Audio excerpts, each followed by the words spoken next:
Okay, so you guys sent in a ton of stuff about Senator Cory Booker. Yeah. It's news articles, summaries, timelines, Wow. all focused on like his actions and his statements. Yeah. What we really want to do today is like get to the heart of it all. You know, Right. like what's his message? Yeah. What is he saying? Wow. What's at the core of it? So we see him going after these new Trump administration policies pretty hard, Yeah. early 2025 policies. And at the same time, he's saying some pretty pointed things about where the Democratic Party is right now. Yeah. It's almost like a two-pronged approach that I think will give you a really solid Yeah. view It's interesting, right? of what he's trying to say. Because it's not just like he's, like completely against the new administration. Right. It's that he's looking inward as well. Yeah. And he's saying, hey, we as a party need to examine ourselves too. Yeah. So by looking at both of those things, I Yeah. think we can come away with a much better understanding Yeah. of what Senator Booker's doing. Okay, so let's jump right into the thing that really caught everyone's attention. That crazy long speech he gave on the Senate floor. Oh, yeah. Over 25 hours. I know. It's wild. To give you some context on that, Yeah. that actually smashed a Senate record that had been standing since 1957. It's amazing, right? Yeah. It was Senator Strom Thurmond's filibuster. And look, regardless of where you stand on the issues, Right. that was just an incredible Yeah. show of, endurance and power within the Senate. Right. So Booker doing this and going even longer Yeah. really highlights the intensity and the importance he's putting on this protest. And when you look at like why he did this unprecedented thing, Right.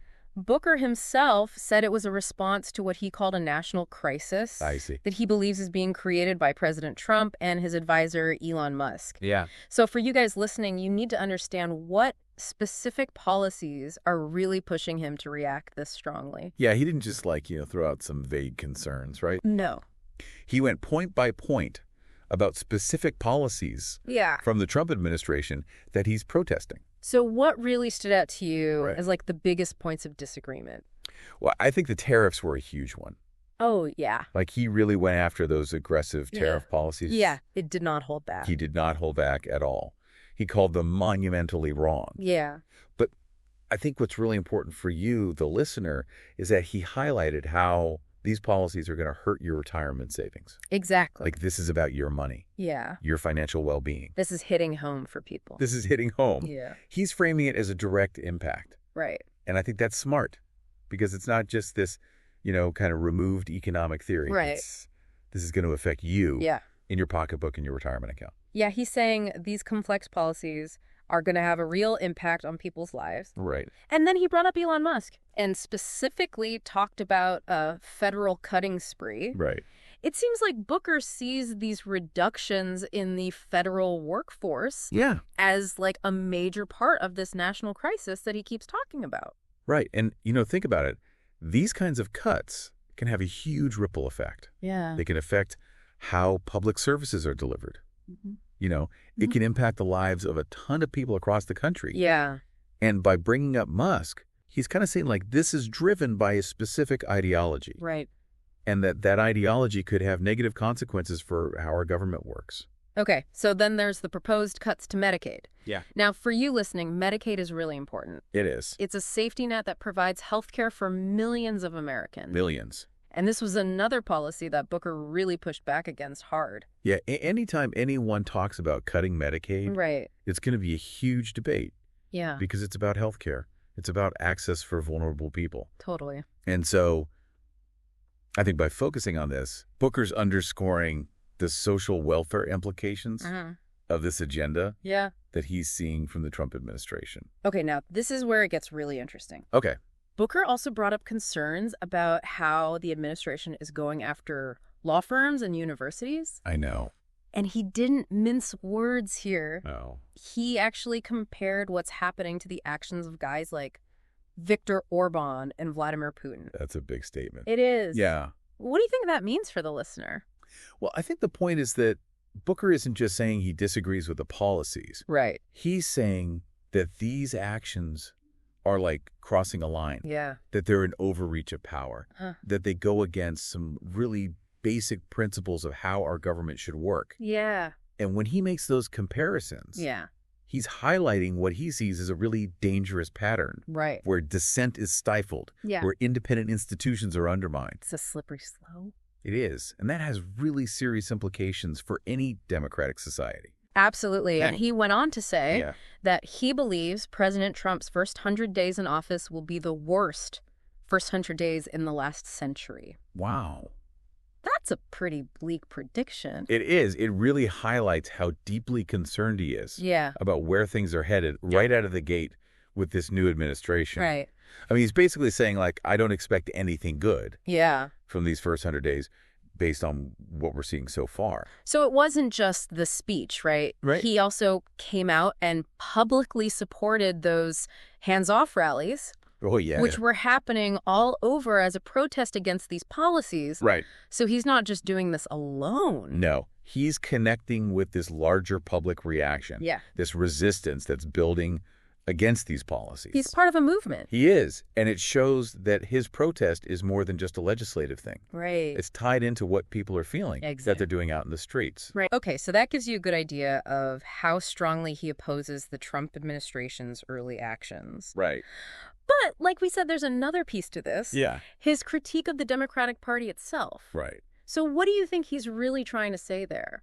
I think at the heart of it, he's calling on the Democratic Party to take a hard look in the mirror and say, you know what?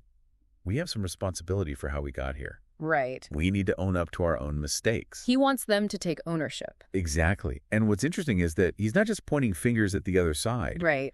He's saying we need to do some soul searching. Right. And I think that's really important for you, the listener, to hear. Yeah. Because it's easy to just blame the other side. Absolutely. But he's saying, no, we need to look at ourselves. Okay, so what does he say is like the biggest mistake the Democrats have made? He says it's that they're not centering people enough. Not centering people enough. Yeah. Basically, he's saying that the party has been too focused on their own political games. Right. And not focused enough on what everyday Americans actually need and want. Okay, so it's like this disconnect between what the party is doing and what the voters actually care about. Exactly. They've lost touch with the people. Right. He thinks that's a big part of why we are where we are politically. And he even says that this mistake partly paved the way for Trump. Yeah. That's a pretty serious claim. It is. He's suggesting that there are people who felt ignored or abandoned by the Democrats. Right. And that's why they were open to someone like Trump who, claimed to be speaking for them. Who claimed to understand them. Exactly. And then Booker talks about putting people before the party. Yeah. He says the Democratic Party is at its weakest when it's focused on itself. Right. And strongest when it's focused on the needs of the people. It's like he's calling for a total change in how they approach things. Right. And for you listening, I think that means focusing on real-world problems, building bigger coalitions. Really engaging with voters on a personal level. Really showing that you get it. Yeah, show them that you understand their lives. Yeah. And I think that could go a long way. And he didn't just point fingers at everyone else. No, he was really honest about his own shortcomings. Yeah. He admitted his own imperfections. He put himself in that group. He did. Yeah. And I think that gives his critique more weight. Yeah. It's not just him saying you're all messed up. Right. He's saying we're all in this together. We all need to do better. We all need to do better. And then he said this line that really stuck with me. Oh, yeah. What was it? He said, people don't care how much you know until they know how much you care. That's so true. Isn't it? It is. It's all about trust, right? Right. People need to feel like you actually care about them. That you get them. That you get them before they'll listen to what you have to say. Okay, so let's think about how these two parts of his message connect. Okay. So you have the protest against Trump, and then this critique of the Democrats. I don't think he sees these as separate things. I don't think so either. I think he sees them as very connected. What's the link? Well, I think he's saying that the Democrats' failure to connect with people and actually deliver for them has created the conditions for the Trump administration to come in and do the things that he's protesting. So if the Democrats were stronger, more focused on people, they would be in a better position to fight back against these policies. I think so. Yeah. It's like he's saying you can't address one without the other. It's all part of the same problem. Exactly. And he even said that his actions were not about the Democratic Party, but about his concern for the American people. Yeah. So he's trying to frame this not as a partisan attack, but as something that's about the good of the country. That's a powerful way to position it. It is. Yeah. And I think it could resonate with people who are outside the usual Democratic circles. Okay, so for some more background, our sources also mention a couple of other things that happened politically. Right. You had that Democratic-supported Supreme Court win in Wisconsin, and Democrats did better than expected in those Florida House races, even though they didn't win. Interesting. How does this all fit into the bigger picture? Well, I think it's kind of like a mixed bag. Okay. You know, that win in Wisconsin could show that Democrats still have some strength. Yeah. Maybe even growing strength. Right. In key areas. Yeah. And then Florida, while they didn't win, it could show that they're doing better than some people thought they would. In a traditionally red state. Exactly. So it's possible that, you know, some of what Booker's talking about is starting to happen. Right. But it's really early. Too early to tell. Way too early to say, for sure. And then there's Kevin Hassett, right, who came out and defended President Trump's tariffs. Yeah. He's saying that they'll ultimately be good for the economy. Right. So he's presenting a different perspective. Right. A counter-argument. A counter-argument. To what Booker's saying. Right. So, you know, there are definitely different views. Other views. On these policies. Yeah. And I think it's important for you to know. For the listener to know. That not everyone agrees with Booker. Exactly. That it's not a simple black and white issue. So to wrap this all up, we saw Senator Booker stage this huge, record-breaking protest against these very specific Trump administration policies. And he spelled out exactly how these policies could hurt people. Like with retirement savings and the rule of law, basic freedoms. He's saying this stuff is serious. Very serious. But at the same time, he's giving this really powerful message to his own party. It's like a wake-up call. It is. He's saying you need to look inward. Yeah. You need to change your focus. Right.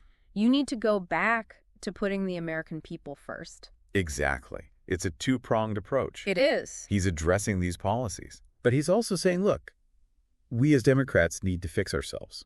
And his point is that those two things are connected. Absolutely. Yeah. I think he believes that you can't solve one without the other. So this deep dive has really given you a lot to think about. It has. It's a fascinating look at what's happening in politics right now. And it's not just about these specific policies. Right. It's about how a major political party is trying to figure out how to stay relevant and effective. It's about representation. Absolutely. It's about whether our political system is actually working for the people it's supposed to serve.